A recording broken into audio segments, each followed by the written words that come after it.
What is going on, everyone? And welcome back to another About Teams video. Not About Teams. Still getting used to the new rebrand. Sports Talk on Tap podcast. It's our second day of our new rebrand. Very excited. With that being said, still the same content. And if you haven't already, make sure to check out our last videos on other NFL divisions, keys to success for this upcoming season. And last but not least, we have one division left in the NFC South. A very intriguing division, but it's only fair. We start off with the reigning champion, Tampa Bay Buccaneers. Nick, I'll let you take this one. This is an interesting team.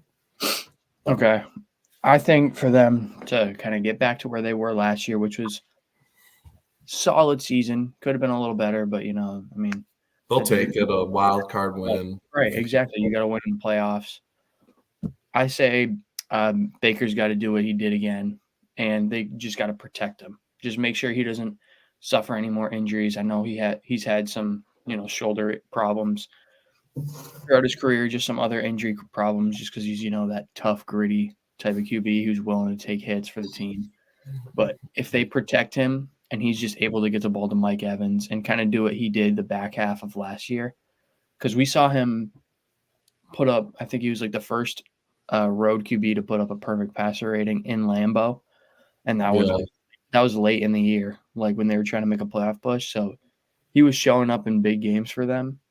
So if they can just keep him on the field, and when he's on the field, he needs to show up and not be like the Baker we saw, late in Cleveland where he's just looks bad. Yeah, no, I agree. When I look at this team, Tampa Bay, the weapons are going to be the same unless injuries, but can't really count for those. You just got to do. You have Mike Evans, Chris Godwin. They're going to do their thing. You have some interesting pieces. It's just Baker can't regress. They were a 9-win team. They got hot at the end of the year, destroyed the Eagles in the wild card game. And then I believe they got a really close game with the Lions in the divisional round. Yep. For a chance to play in the championship game. And then there you don't know who wins. But for them, Baker just picks up right where he left off because the defense, it's going to be scrappy. Losing Devin White doesn't really, do anything for me. He wasn't that good. People kind of overrated him. But they were able to sign Antoine Winfield to an extension. That's huge.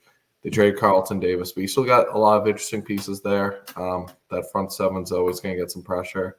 And Todd Bowles' defense, will always be around like top 15 area. So it's literally just Baker pick up where he left off, and losing Dave Canales, their OC, doesn't hurt them too much. And they're still able to, improve from where they went on. Because if they regress, that's where they could easily just miss the playoffs because they made it last year as a 9-win team. Who knows what happens this year? But yeah, should be a very interesting season. Baker to get paid this offseason, was a free agent, and it's time to prove it. You get paid. Does he kind of, settle in with what he did, or does he improve and continue to try and get better to even play for that next contract? That should be exciting to see, though. And then next team.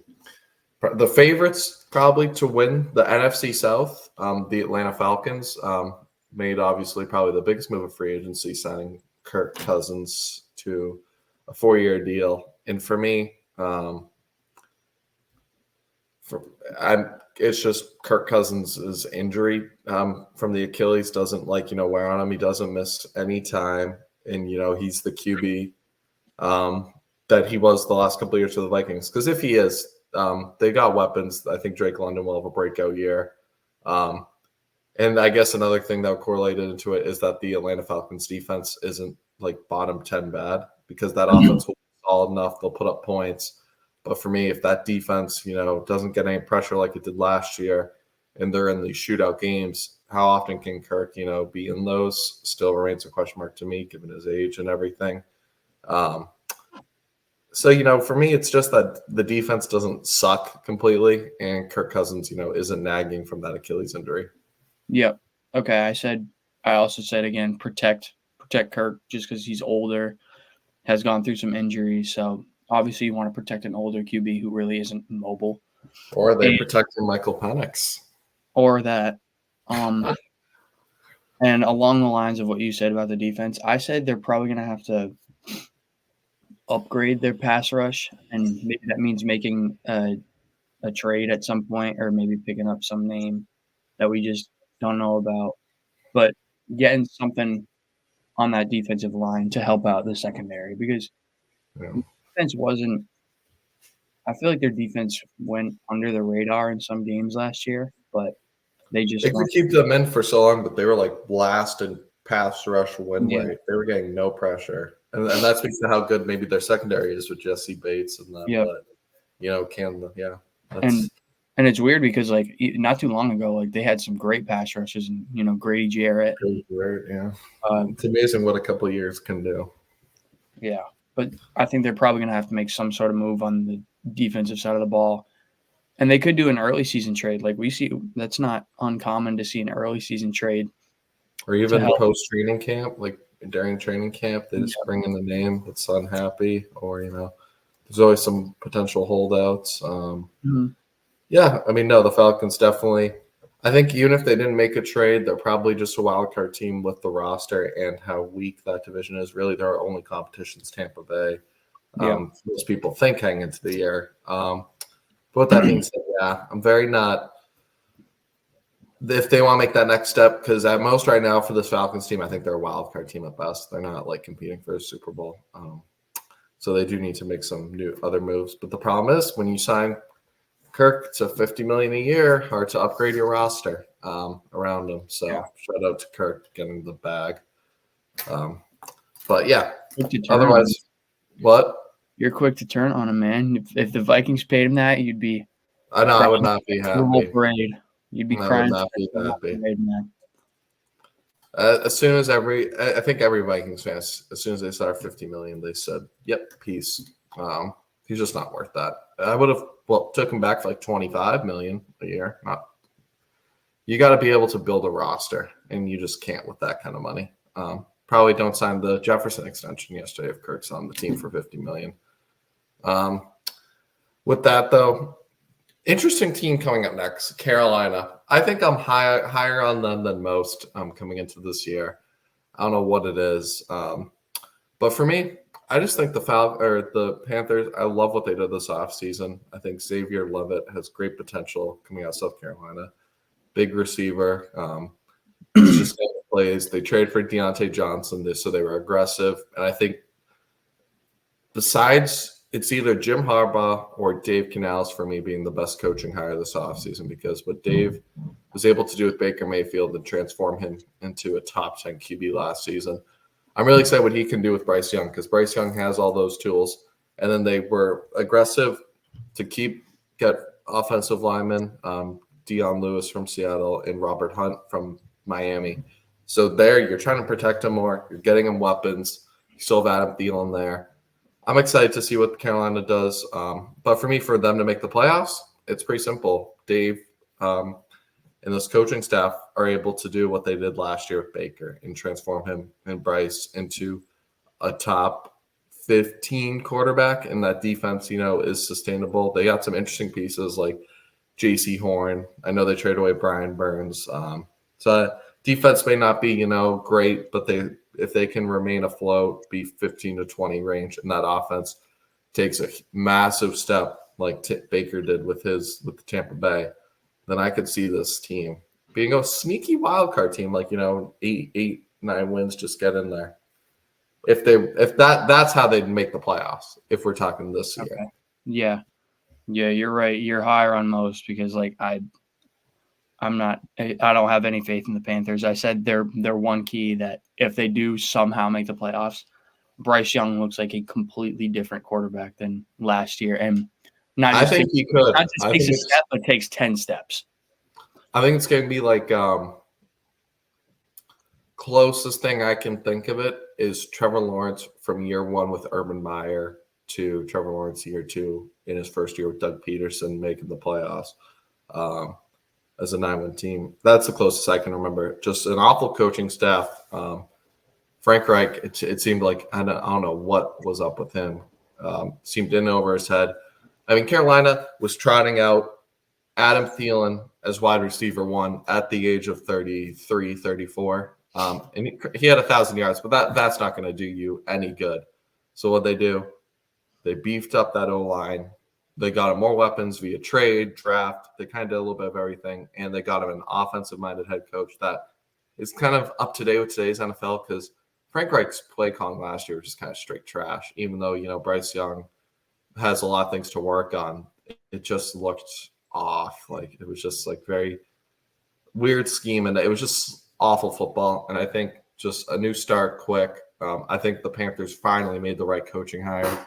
I still think obviously Pepper's a terrible owner, but I think the places are in front for him to have a break, like a somewhat breakout year, and throw for like 20 touchdowns. I think Bryce Young, I'll be high on the Panthers, and I'll take my victory lap when I'm right. All right. I don't see them making the playoffs, but I see 7 wins in them this year. Do they even have their draft pick coming up this year? Or do they trade that one away too? No, I think they do. Okay. They've been sure. If they don't have their first round pick coming up. Yeah, that was a disaster trade, but once again, that was with Frank Reich in that front office. That didn't really. They've made a lot of bad choices, but I think this is a new start for Carolina. And everything Dave Canales in this new coaching regime has done, they have only done things to help Bryce Young in an effective way, where Frank Reich obviously didn't. And he thought, what we're going to do for our rookie QB? We're going to sign a 33-year-old veteran as your wide receiver one who's very Adam Thielen's kind of like a Keenan Allen at this time, very slow, kind of just, intermediate short, and that's your number one option. That's it. Like who was after him? It was like no one. Now they have depth, and I'm way more excited to see. I think it's gonna be a Bryce Young breakout year. Panthers actually have 9 picks in the 2025 draft too. So yeah, to be fair, this was I still see them missing the playoffs, but I still see a positive step forward with this team. It's tough to go back from where they were. Yeah, but I'm saying huge. They're going to double their wins. They're going to be at least a 7-win team, in my opinion. I'll probably make that write that down prediction. But yeah, with that being said, last team, the New Orleans Saints, and man, this is an ugly team for me with Derek Carr's cap hit, all that. The only way I see the Saints going back to the playoffs is if Derek Carr goes back to his Raiders form back 7 years ago. I mean, this team is it's just a whole lot of you still got Chris Olave who's good, but the offensive line is just whatever. The defense is just kind of bland, and Derek Carr's contract is just tearing the Saints up. So I guess maybe it's just this: Derek Carr lives up to that contract and is getting paid to be the 15th best player in the NFL. He plays like it. The Saints won't make the playoffs. Okay. I do agree with you that excuse me. I do agree that he needs to play that way. He needs to go back to his MVP caliber Raider days, but I don't see that happening, so that's not what I said. I said the defense is going to have to carry him because I don't think he's going to be a top 15 quarterback in the league. Probably not even top 20. Not even top 15. Not even top 20. So the defense is really going to have to put him on their back. And Alvin Kamara, too. I mean, as long as you can get him the ball and he's on the field, he's going to make plays happen. But it's not going to be Derek Carr getting into the playoffs. It's going to be the 2018 Chicago Bears type deal where their defense and Trubisky was kind of just there for the ride. I still don't see how the Saints have the defense to do that, but you might be right. I mean, Derek Carr. They probably don't. They probably don't, but it's not going to be Derek Carr. That's true. And that's the unpredictability. Maybe, Saints just pop up. But yeah, no, it's a rough time to be a Saints fan. I think I think they can get out of the contract after this or next year. So that's the good thing for the Saints, or at least it's either after this season or next season. But it's rough, New Orleans. I'm sorry. That's an awful contract.